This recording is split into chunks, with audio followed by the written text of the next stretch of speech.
Yo, what up, everybody? Welcome back to the channel. Today, I thought it would be kind of fun to go over what I've watched recently on Letterboxd. I've logged, quite a few new movies on there. Currently, this year, I'm up to 150 movies that I've watched. So, I thought I'd come on here and talk about some of my most recent Letterboxd entries. And first up, we have a little movie called Adventureland. You got Jesse Eisenberg and Kristen Stewart, and just like a whole amazing cast. Bill Hader, Kristen Wiig, Ryan Reynolds, Martin Starr. This cast is stacked, guys. And I actually just watched this one today. And I actually had seen it before, but it had been such a long time. I just logged it as a first time watch because I didn't really remember too much about it. But what a great coming of age, slice of life story. Just the soundtrack alone is so badass. I love the music in this movie. And I think Jesse Eisenberg kills it in the lead role.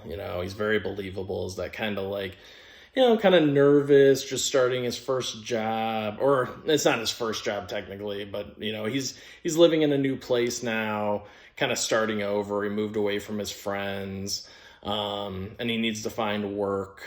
So he goes to work at this carnival type place, and Bill Hader and Kristen Wiig run it, so they're his boss, but they're this super sweet, nice couple.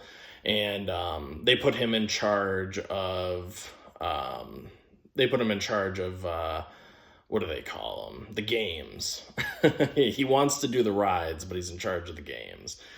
And it's just really funny. Like I said, it's kind of like him finding the right woman, that he, somebody that, he wants to, because he's a virgin, so he wants to find the right woman to lose his virginity to, and he kind of meets a couple different ladies there that are very different from each other, and Kristen Stewart's one, and then there's this other lady that he meets too, and it's really good. It's very fun and believable type story. You know what I mean? I don't know. I just love movies like that. I really do. It just feels like, you're just kind of living in their shoes for a few weeks or however long it lasts. It's the summer, I believe. So yeah, it's really good. Definitely check that one out. And I gave that on Letterboxd. I gave it 4 stars out of 5 with a heart. And just so people know, when I give something a heart, that means I find it rewatchable or something that I would own, basically.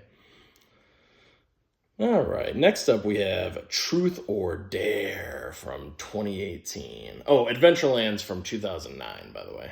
But yeah, Truth or Dare, next up from 2018. I gave this 2.5 stars. I actually own this movie. I brought some of the ones that I own. This is a rewatch for me because it's been a long time. Truth or Dare.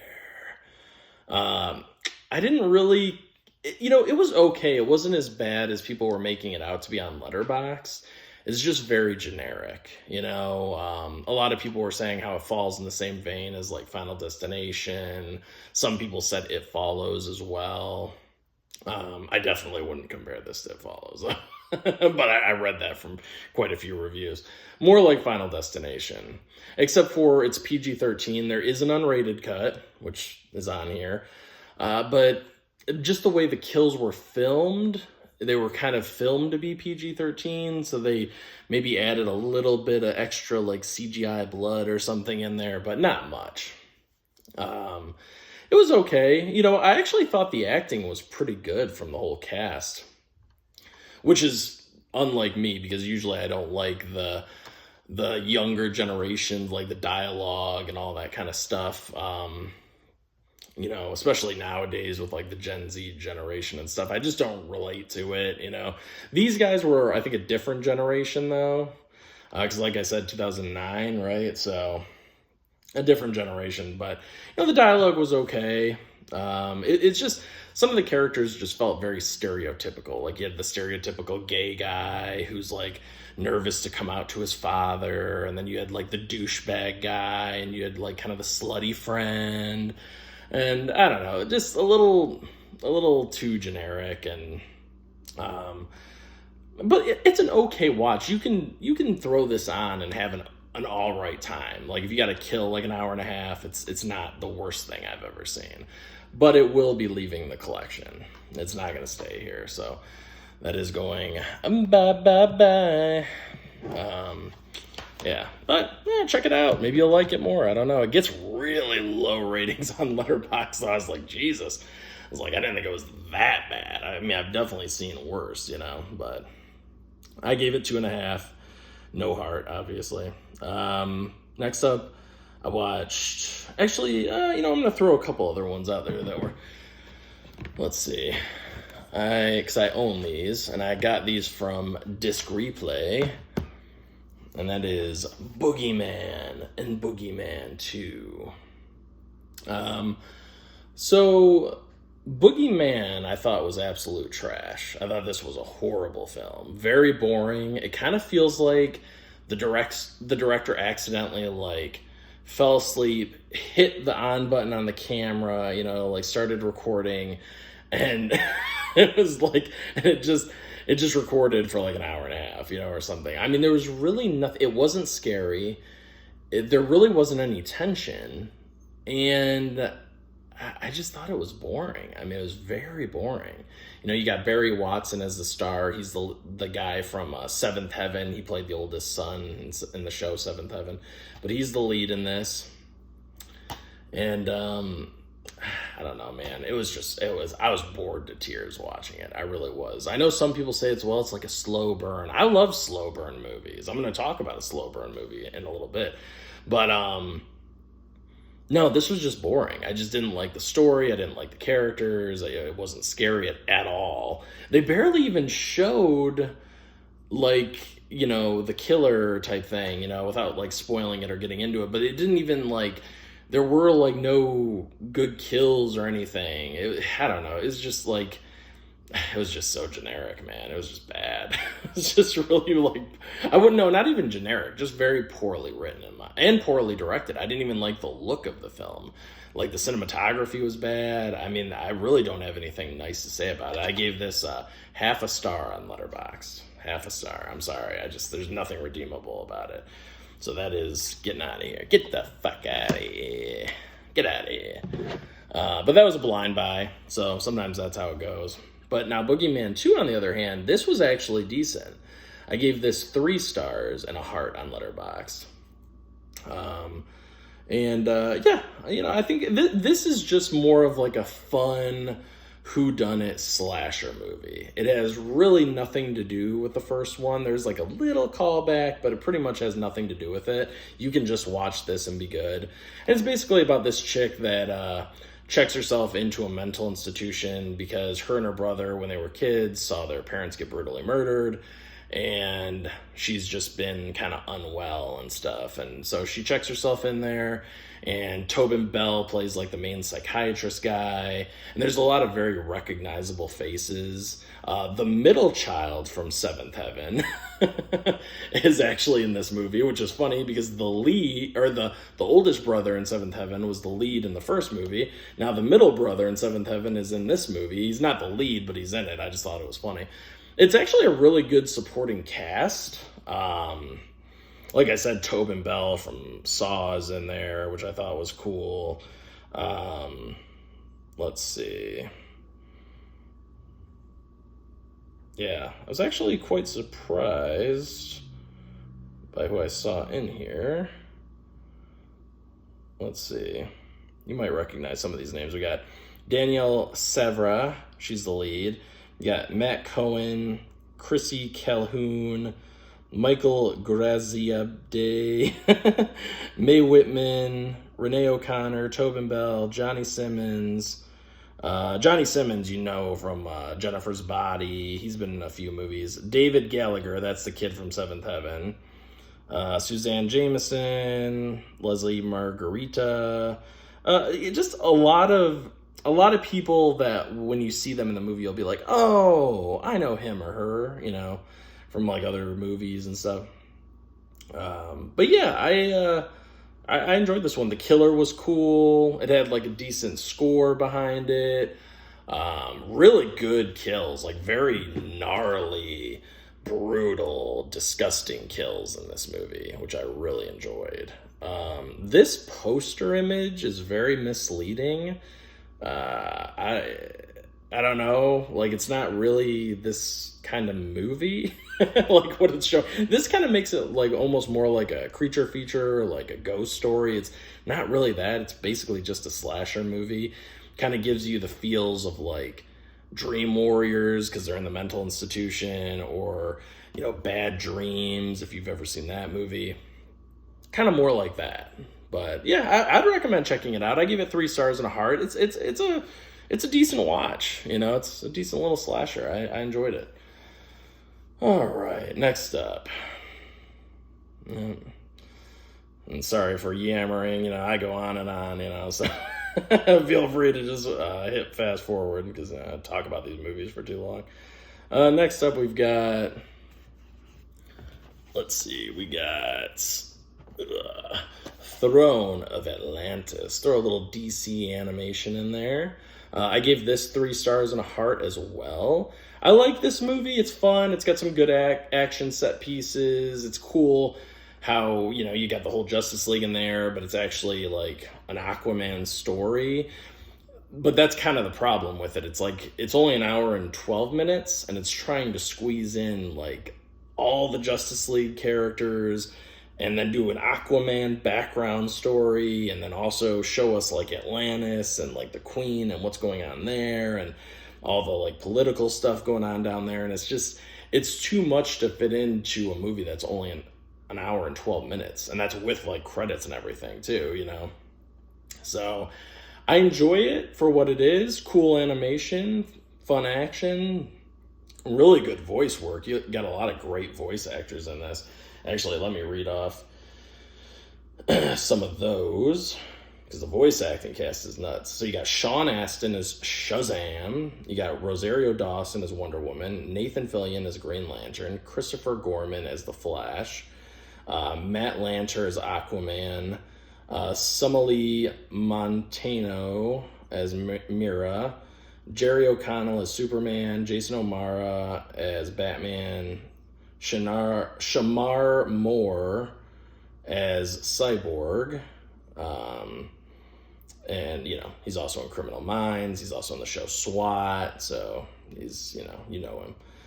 Sam Witwer as Orm, who's great voice actor.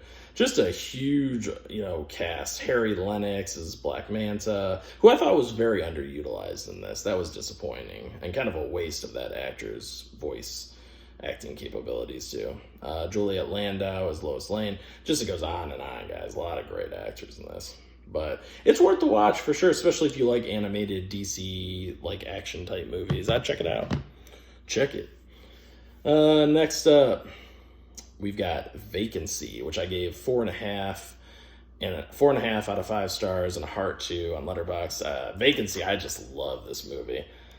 Love it, love it, love it. And you got Identity on there as a double feature, but we're just talking about Vacancy. It's just the perfect thriller. It really is. It's so good. It just does. I've rewatched Vacancy so many times because it's just that good. I just love the performances from Luke Wilson and Kate Beckinsale. They're very believable as like this bickering couple who lost a son, and they're trying to like just kind of move on with their lives, but they had to be together for this one event. Now they're driving back from it. And of course, a raccoon gets in the middle of the road. Luke Wilson swerves, and now their car's wrecked. And they got to go to this real seedy motel. And then we're off to the races. Bad stuff starts happening. I don't want to spoil too much, but I love this movie. Frank Whaley, I believe is his name. Let me make sure. Yes, Frank Whaley is so damn good in this movie. Love him in this. And he plays like the motel manager. He's incredible. And then you also have Ethan Embry, who I love. He's got a great part, especially at like the beginning of this movie with the sparkler, you know. Yeah, and it's just a lot of fun. It really is. It like I've said, I've rewatched this so many times, and it never gets old. And it's only like it's a really quick movie too. It's like, let's see, get this to go. It is 85 minutes, guys. Like it's a very short movie, so you're in and you're out. Yep. But yeah, I don't know, I always have such a fun time with this. Yeah, Ethan Embry, yeah, his character has got that, he gives Kate Beckinsale a sparkler, he like helps them out with their car, and I think he says it's always 4th of July's here at Smalls or something like that. I don't know, I always get a kick out. He's so charming, even, you know, it's just such a small role for him, but he's always very memorable in whatever he does, Ethan Embry, you know. It's just, he's got so much charisma to him. But, yeah, there you go. Yeah. It's always 4th of July here at Smalls. Manager makes me say that. God, he's so good now. And then next up we have... Oh, Jesus. Another kind of a rough one here. We got Max Payne. I told...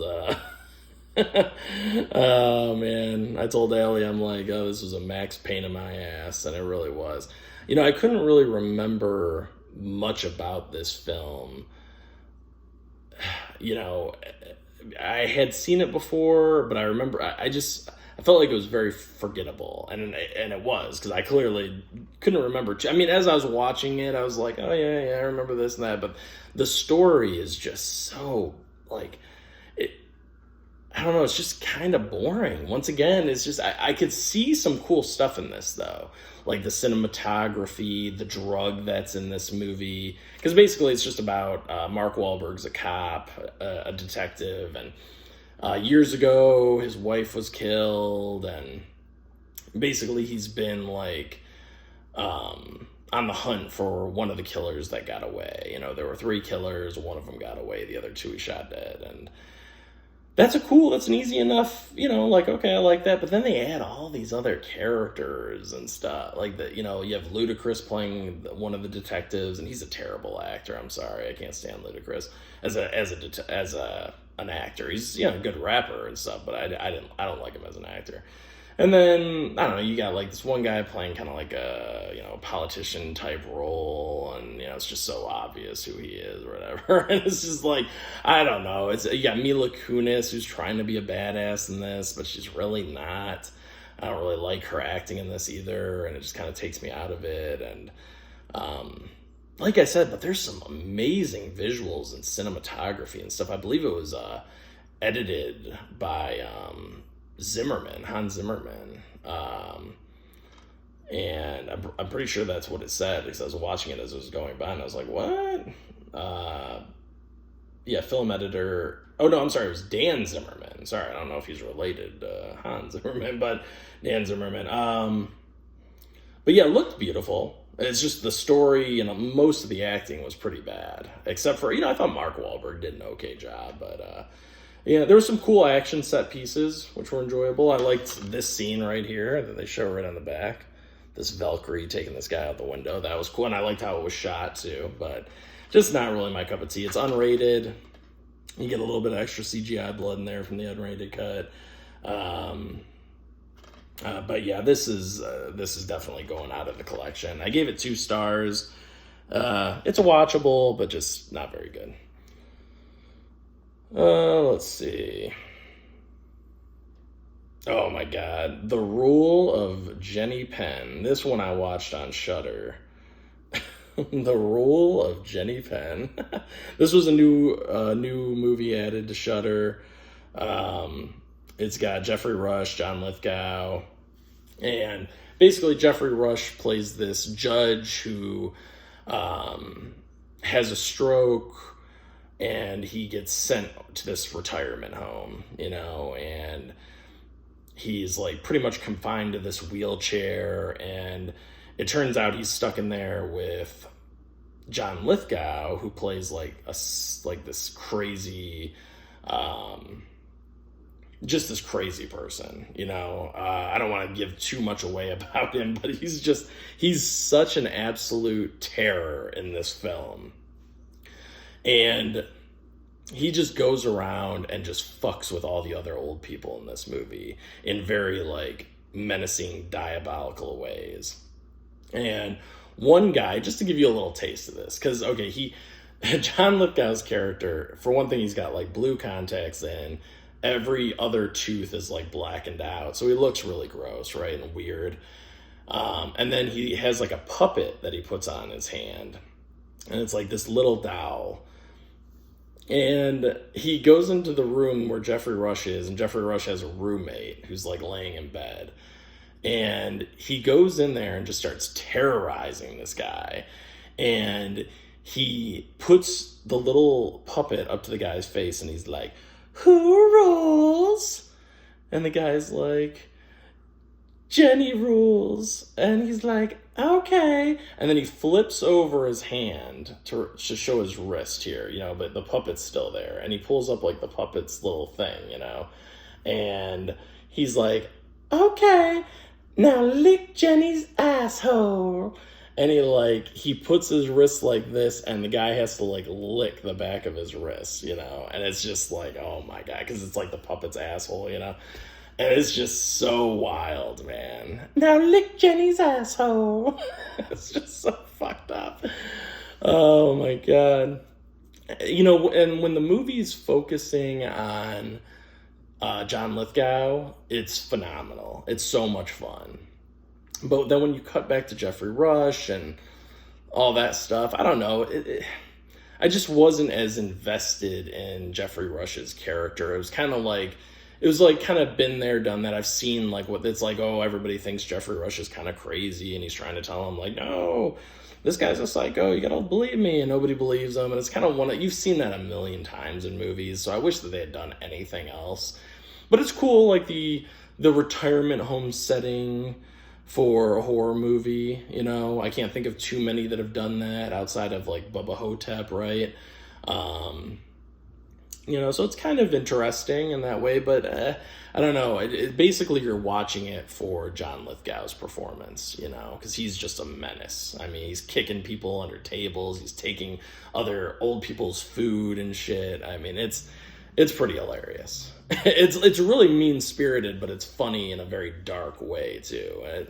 I don't know. Yeah, so I gave it 2.5 on Letterboxd because I thought it was just kind of like right there in the middle. I'll probably like a one and done watch. But it was okay. I mean, it's still worth checking out. I could see other people liking it even more. So, yeah, check it out. All right, what else do we got here?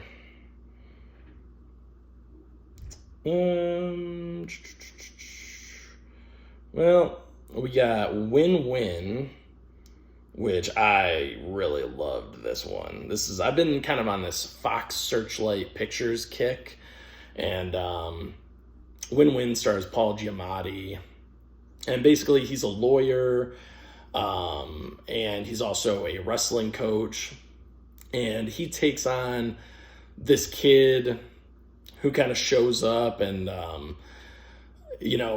basically he helps this kid. Right? I don't want to give too much of the story away, but he starts taking care of this kid, and the kid joins his wrestling team, and then you come to find out like, oh, the kid kind of comes from like a shitty home. Like his mother is just a real like,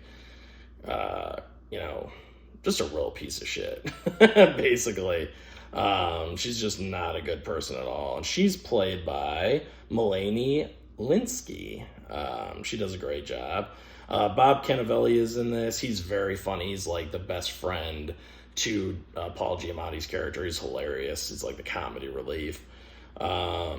You have Amy Ryan in this. Alex Schaefer plays the kid that he takes on, and you got Jeffrey Tambor, who's like his assistant coach, also hilarious. Burt Young plays this old guy. He's, Burt Young's from, the Rocky movies and stuff.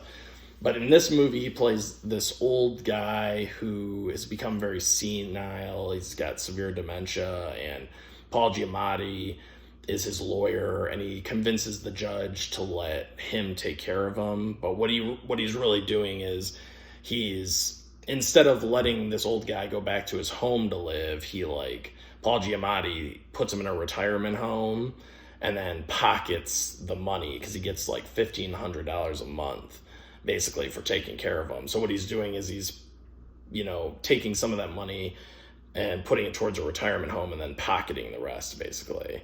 And it's not that Paul Giamatti's like a terrible person. I mean, that's obviously an awful thing to do, but he's going through a lot of financial issues in this movie and stuff, and that's kind of the only way he can make a little extra cash to keep, take care of his family and run his business and kind of do all this stuff.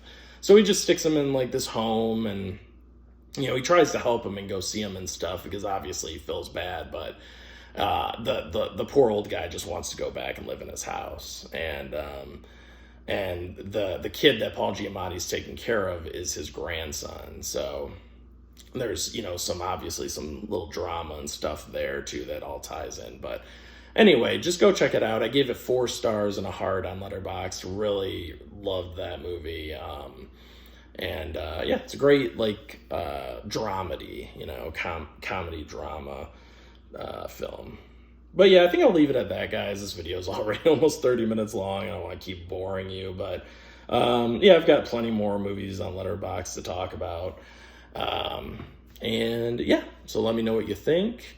Comment down below if you like or hate any of these films. Let me know what you think. But this is Anthony's Horror and More, and I'll catch you on the next one. Peace out.